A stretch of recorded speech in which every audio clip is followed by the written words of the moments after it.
Hello, everybody. Welcome to Tea with the Druid, number 289, brought to you by the Order of Bards, Ovates and Druids. It's lovely to see everybody arriving in the circle. So do say hello and where you come from. We've got people coming in from Costa Rica, Norway, Somerset, Canada, Hertfordshire, Crouch End, West Portugal, New York, Pender Island, California, Hammond Organ, USA. Is that a place called Hammond Organ? Sexy Essex, Greece, Cheshire, Ontario, Idaho, Dallas. This is fantastic.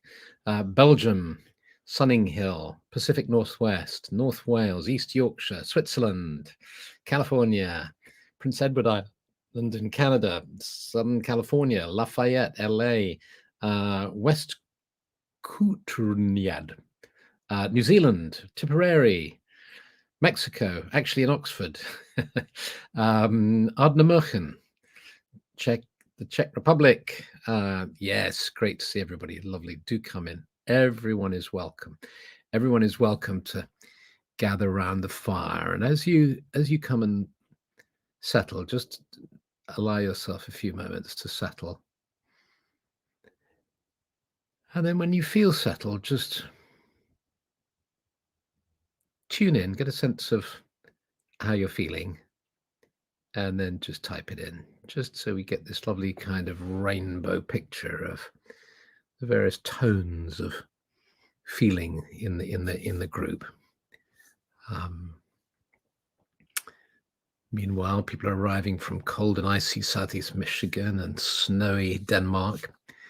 And if you're watching the recording of this, of course, just it's good, charged, hopeful, cozy and contented, hibernating, kittenish, calm and productive, tired but comfortable, cat on my knee. There are often quite a lot of cats in Tea with the Druid.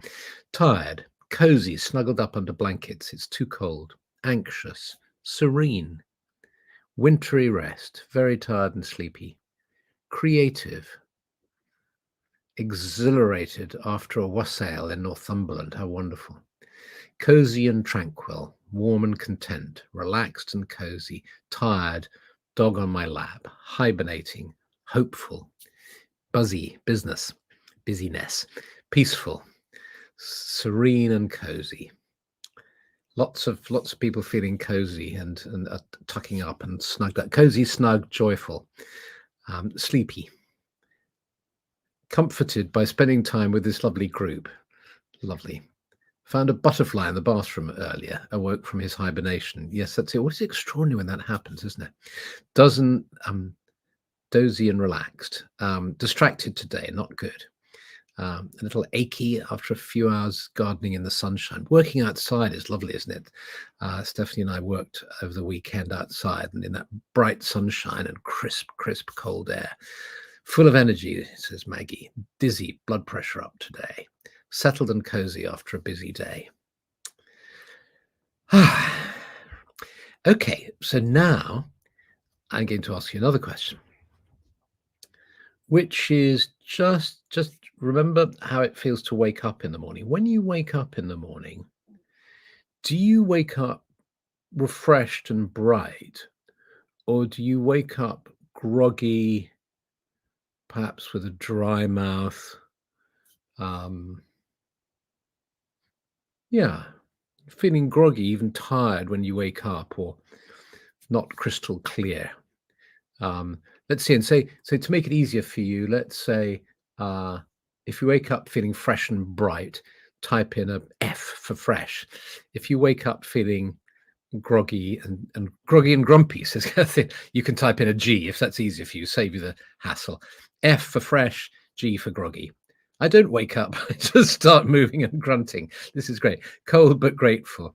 Refreshed, refreshed, fresh, it varies, fresh, fresh, fresh, groggy, groggy, fresh, groggy, groggy, groggy, groggy, groggy, groggy, groggy, groggy, groggy, groggy and very achy, fresh, fresh, definitely groggy and tired, painfully groggy, groggy, groggy, fresh, fresh, groggy, groggy, groggy, fresh, fresh, excited for a new day. Depends on the quality of sleep I've had. Fresh, GGG, F and G, sometimes fine, others not. GGG, fresh, fresh, fresh, fresh, fresh. G and depressed, G and waking up to do a P, fresh and hungry, G, F.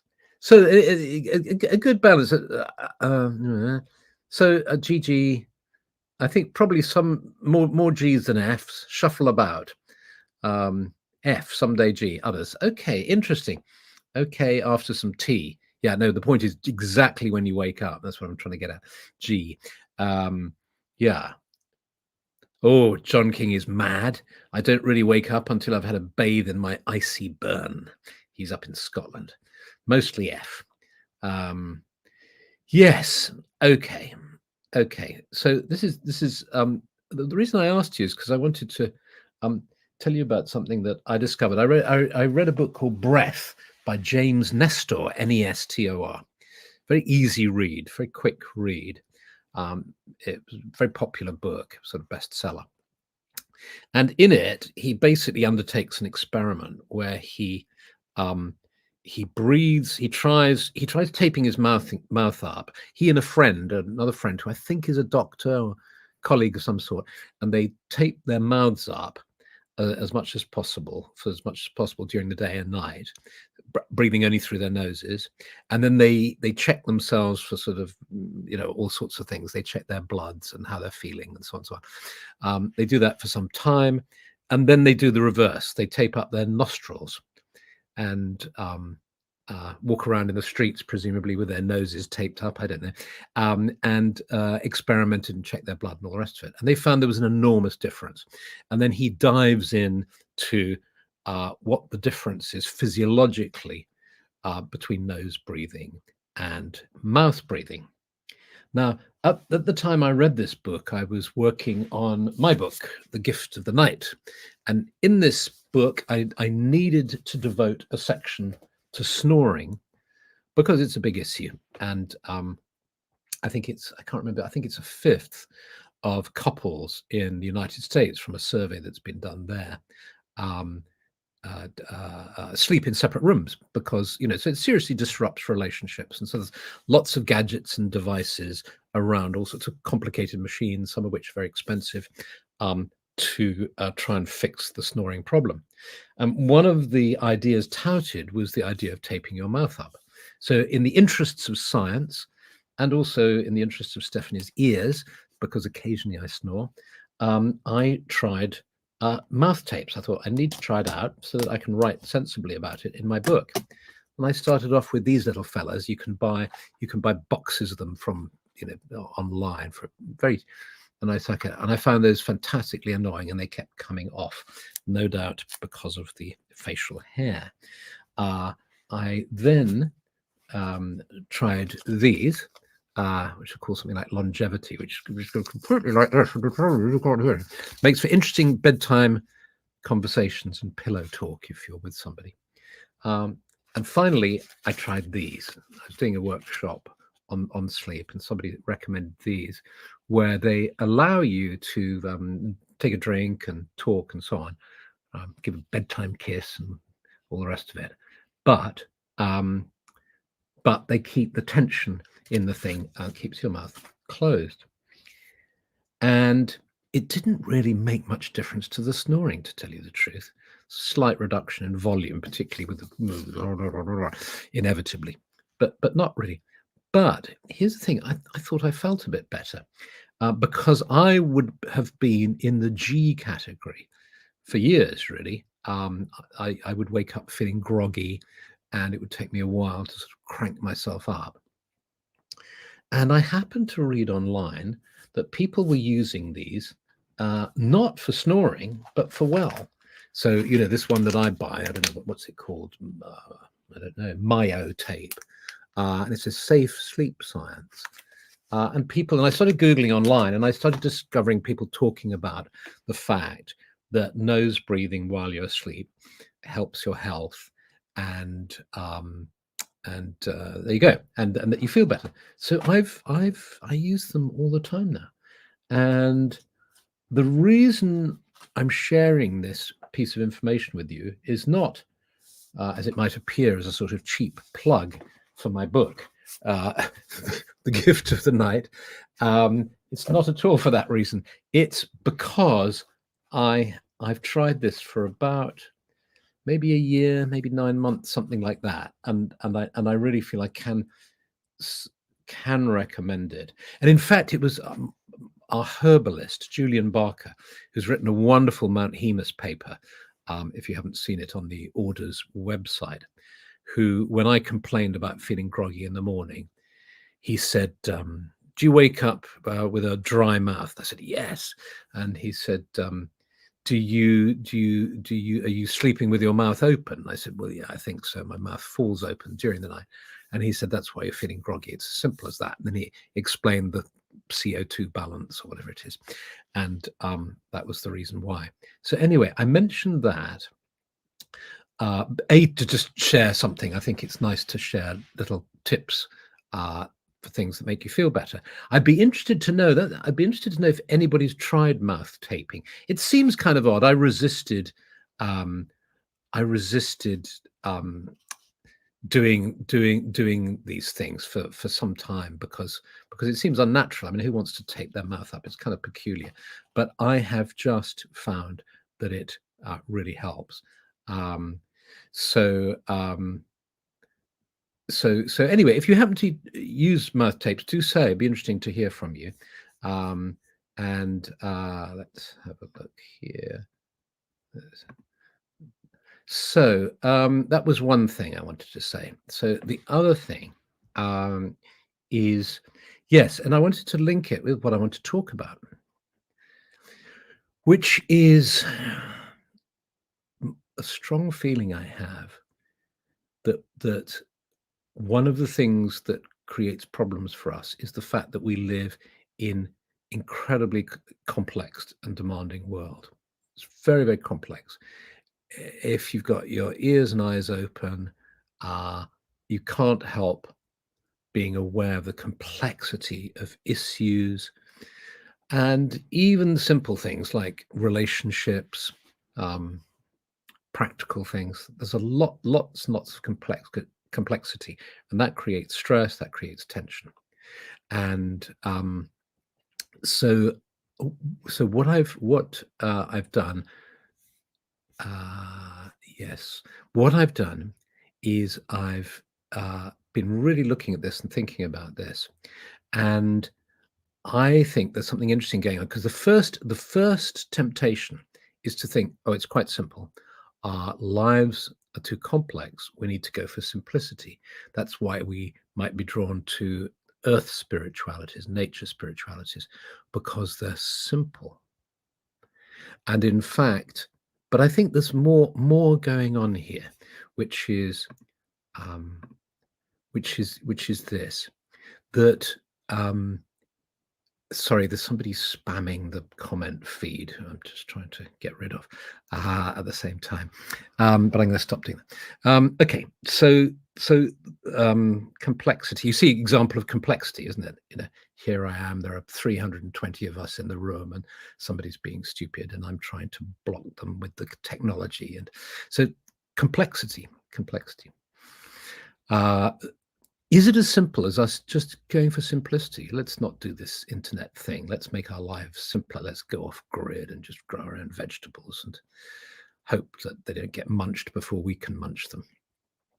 No, I think something else is going on. At first, obviously, this is subtle and complex, and so not to be easily resolved. But I think the answer for me anyway is I think we need both complexity and simplicity.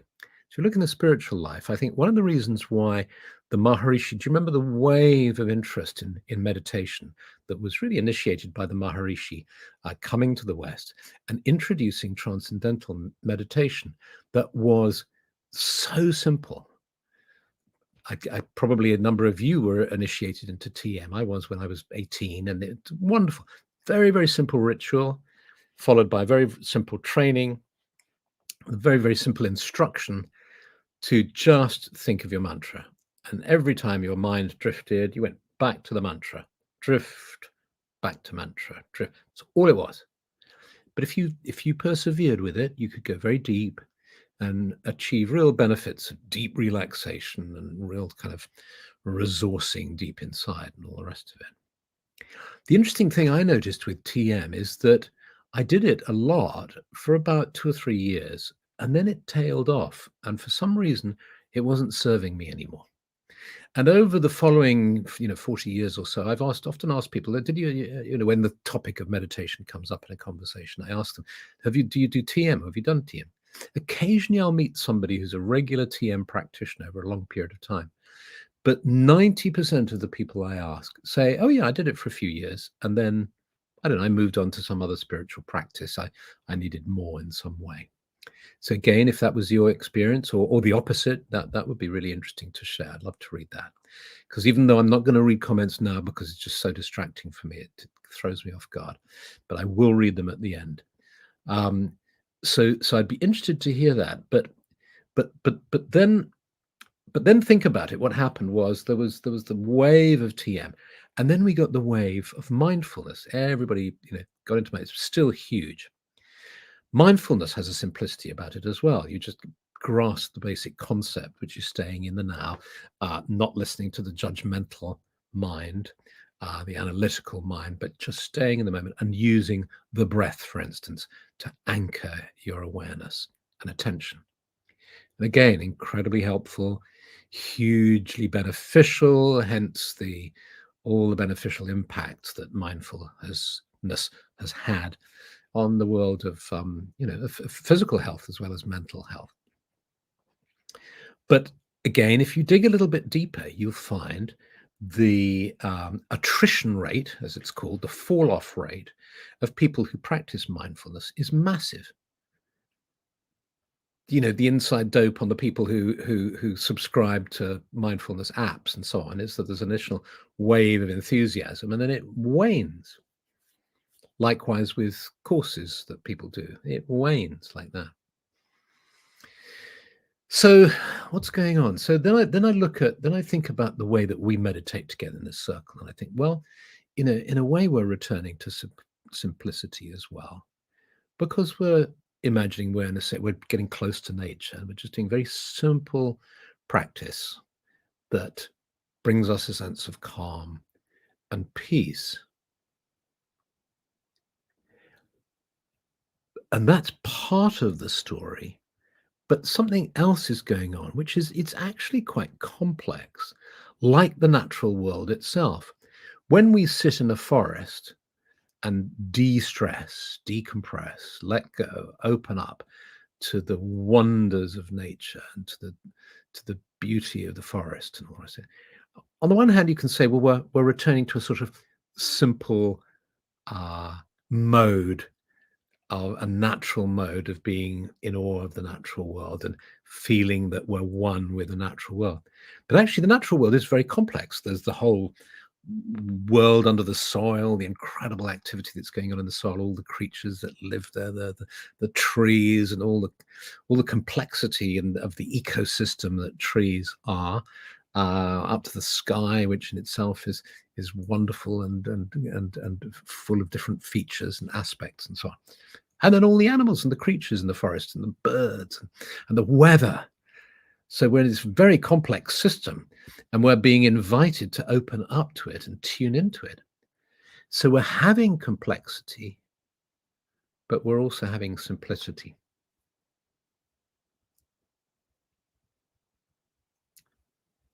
So, with that in mind, I wanted to suggest that we had a meditation in our usual way, gathering around the fire in the forest, and we just enjoy being there.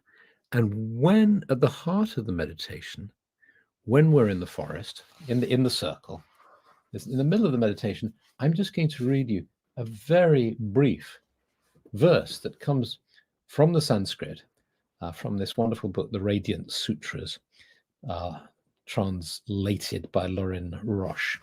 And I'll read you out the verse now, because you'll see at that point we're returning to the simplicity of the breath. It goes like this. Breath flows into this body as a nectar of the gods. Every breath is a whisper of the goddess who says, "Here is the ritual I ask of you.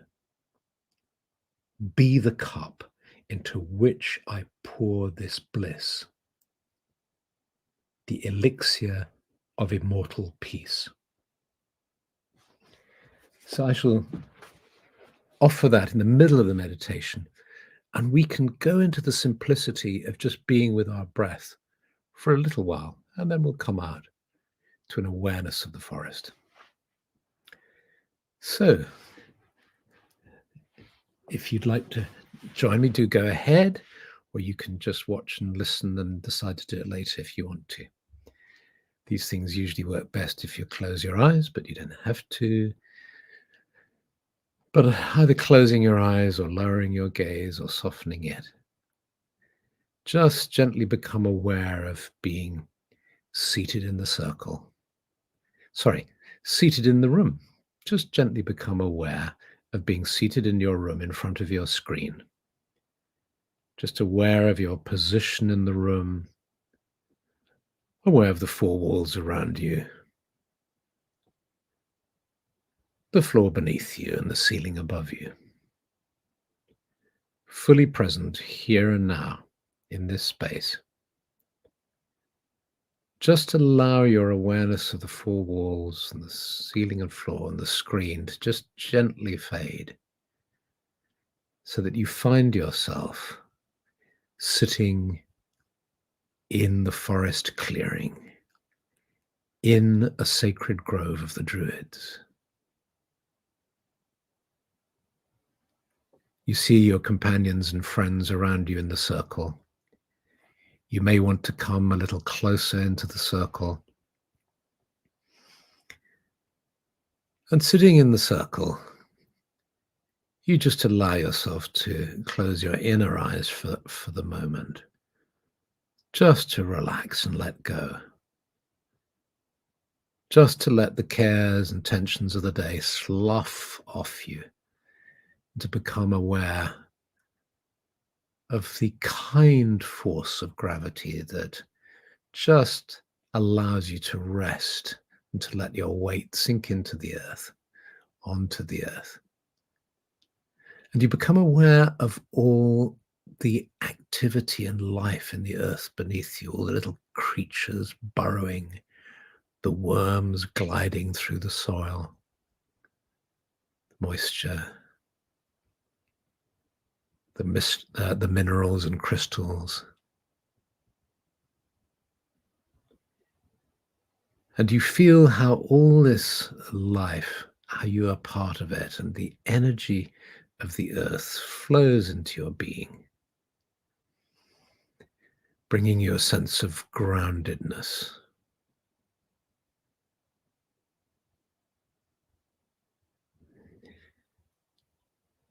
And oneness with the earth. You become aware of the roots of the trees. You can feel how they've stretched deep into the soil in the grove, and how they're drawing the moisture up their roots from the tiniest filaments to the thicker roots. The moisture traveling up, and all this energy, this earth energy, is traveling up the trunk of the trees. And as it travels up, it changes. The quality of the energy changes, becomes more energetic in some way, more energized. And you can absorb the energy of the trees. They're willingly sharing it with you, and you can smell the scent of the trees too. And you breathe in the scent of the trees, allowing yourself to be energized by them, healed and balanced by these beings who have their own consciousness.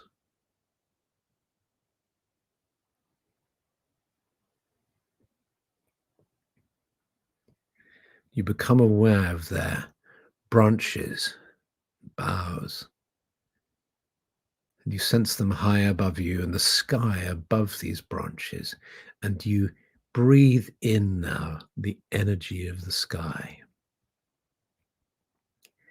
And the energy of the sky meets the energy of the earth within the center of your being.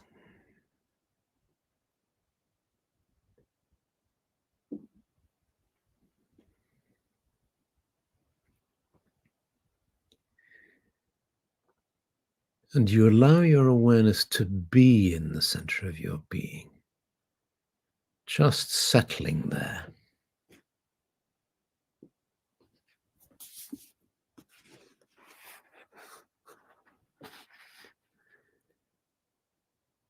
You move your awareness to your breathing now. And you follow the breath down into your belly.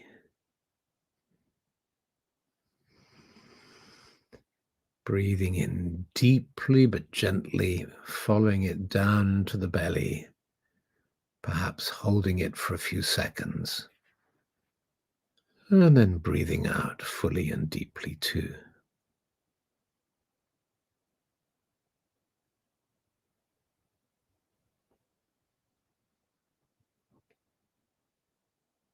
Breath flows into this body as a nectar of the gods.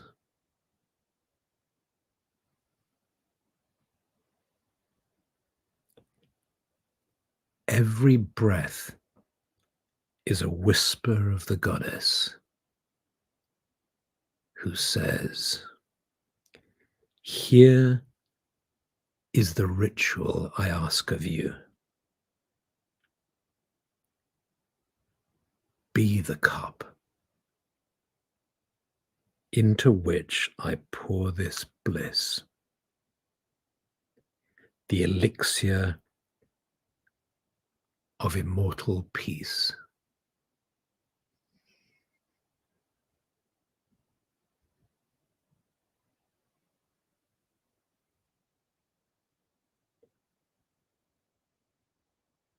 Be the cup into which I pour this bliss, the elixir of immortal peace.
Sensing this peace deep within your being,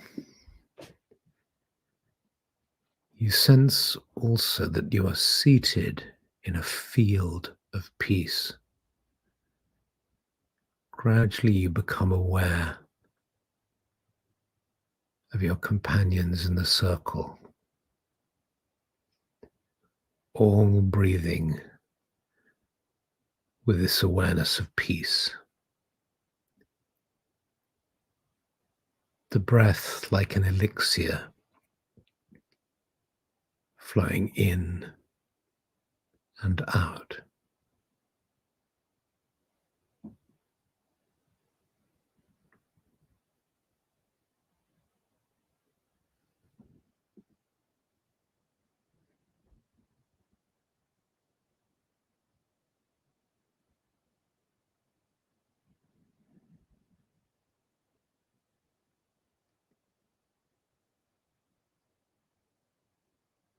And in this field of peace, you stretch out your hand to either side of you to take the hand of a companion in the circle.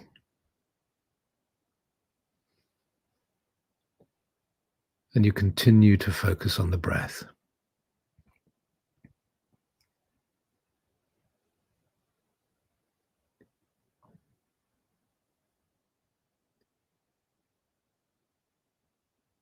Breathing in this elixir of immortal peace.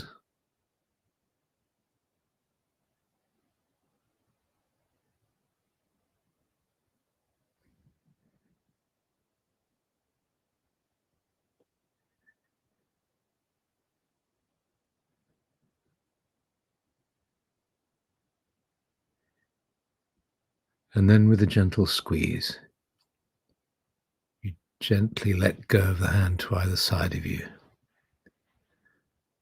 as we all ask that all beings might be blessed. And we touch the earth with our hands now and ask that the earth might be blessed and that peace might reign on earth. May there be peace throughout the whole world.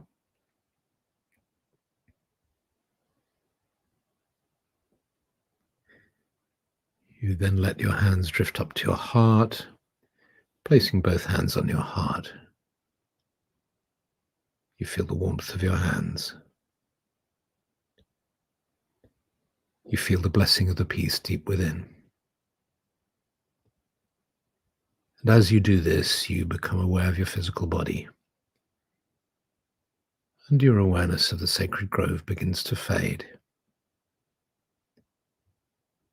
As gradually your awareness of the walls around you, the floor beneath you and the ceiling above you returns, and you become aware of being seated in front of your screen. And in your own time, when you feel ready, you stretch your fingers and toes and open your eyes.